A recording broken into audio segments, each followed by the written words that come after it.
Ito nangyari sa gulong ko sa harapan. Na flat, nadali tayo ng bakal. Ito may bumuon na bakal. Yan, tuturo ko sa inyo kung paano natin ito papalitan. Ang gagawin na natin, kuha natin yung pangkalas ng gulong. Siyempre lalagyan muna natin ng kalso yung kabilaan ng gulong. Kakalsuhan muna natin, tapos luluwagan tong mga lug nuts nya. Ayan, kailangan i-engage yung handbrake dun sa loob. Pag naluwagan na to, tsaka natin gagamitan ng jack para maiangat at mapalitan natin yung reserbang gulong sa likod. Ang gagamitin natin ito yung reserva. Buti nasa bahay na kami ng anak ko nung sinundo ko siya kanina. So paano ba tanggalin yung reserve natin yung gulong? So ito yung mga tools natin na kailangan.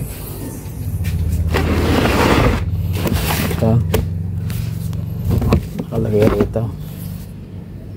So ito, turn nyo lang siya ng clockwise. Yan, medyo madilim lang. Clockwise, then angat, hila.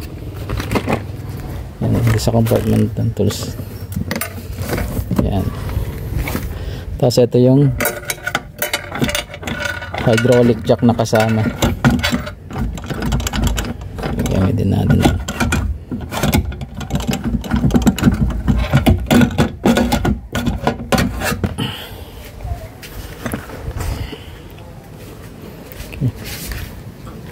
Yan.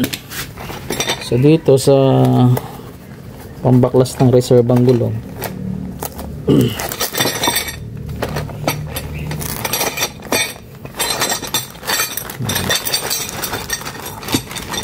ang gagawin nyo,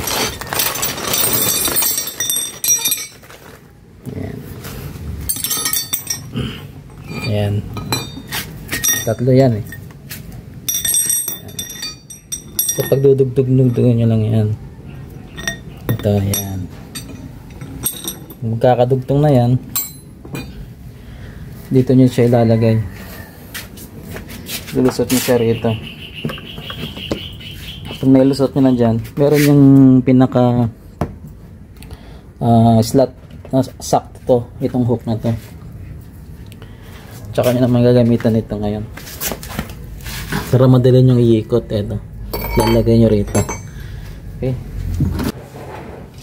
yung pagtatapat-tapatin nyo na yung may butas. Tsaka nyo susundot ngayon dito.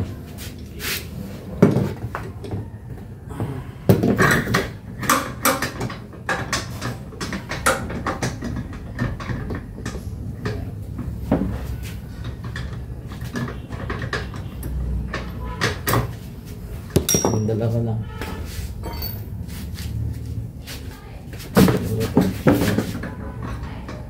Kita nyo unti-unti na bababa.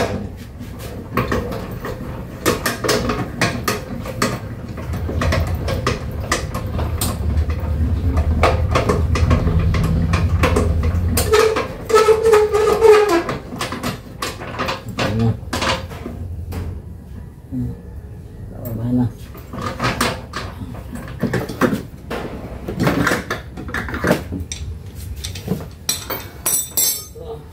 Tapos yan, ito sa loob, babaan pa natin.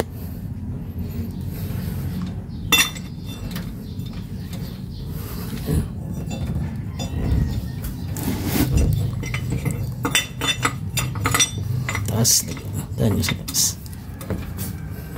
Yan, yan, sinukuan nyo. Lambot siya. Kasi nga dapat lang din na check lang pag may hangin. Lambot siya.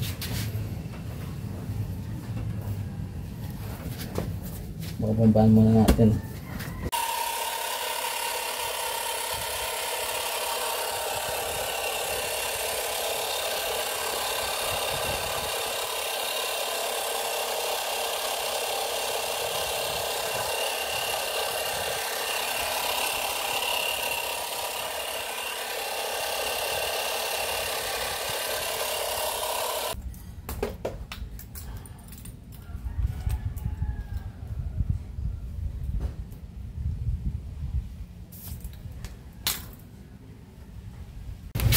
Yan. So ito kalso, kaya natin yung kalso dito. Yan. Kabilaan bago natin luwagan. Tapos yung handbrake naka-engage dapat. Okay. So ito, ilagay na natin yung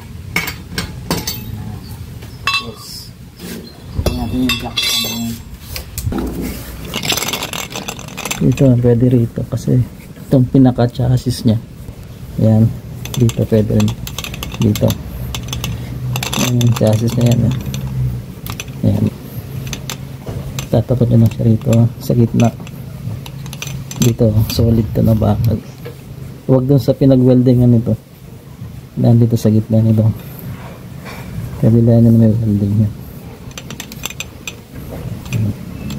harap yung okay, huwag natin yung pangikot na yan ito, i-hook nyo lang siya rito yan tapos ikot nyo hanggang sa tumaas yan tataas na yung ating unit.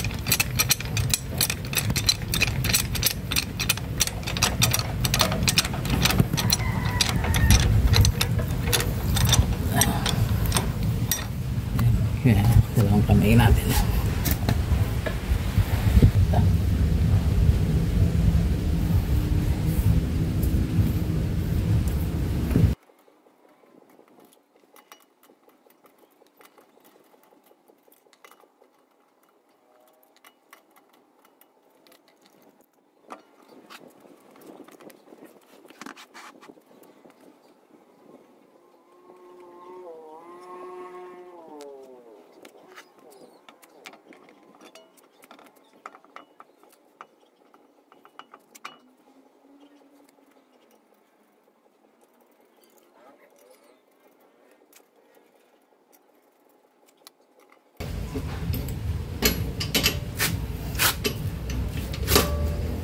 Pag nagipit pala kayo ito, press cross.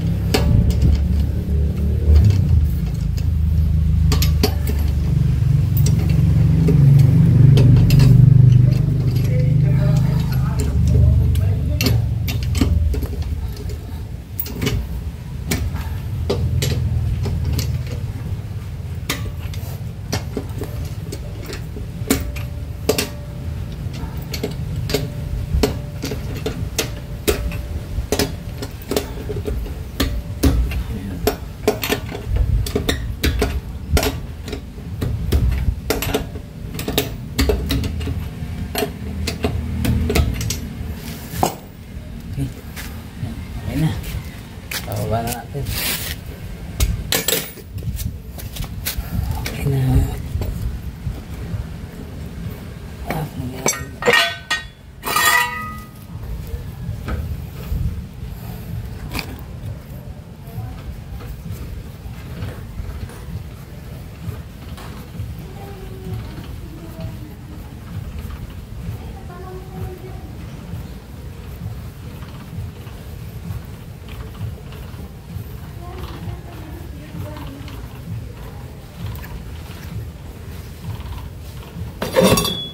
Wala tayong torque wrench kaya Tatansya na lang natin higpit niya. Huwag masyadong higpit.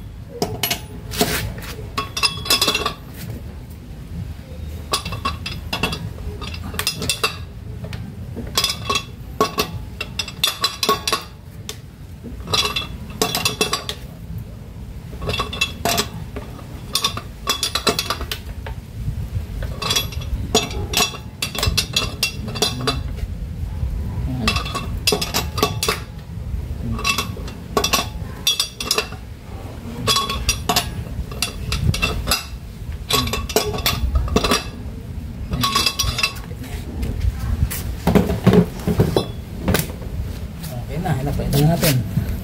Yan, nakadali magpalit ng ulam.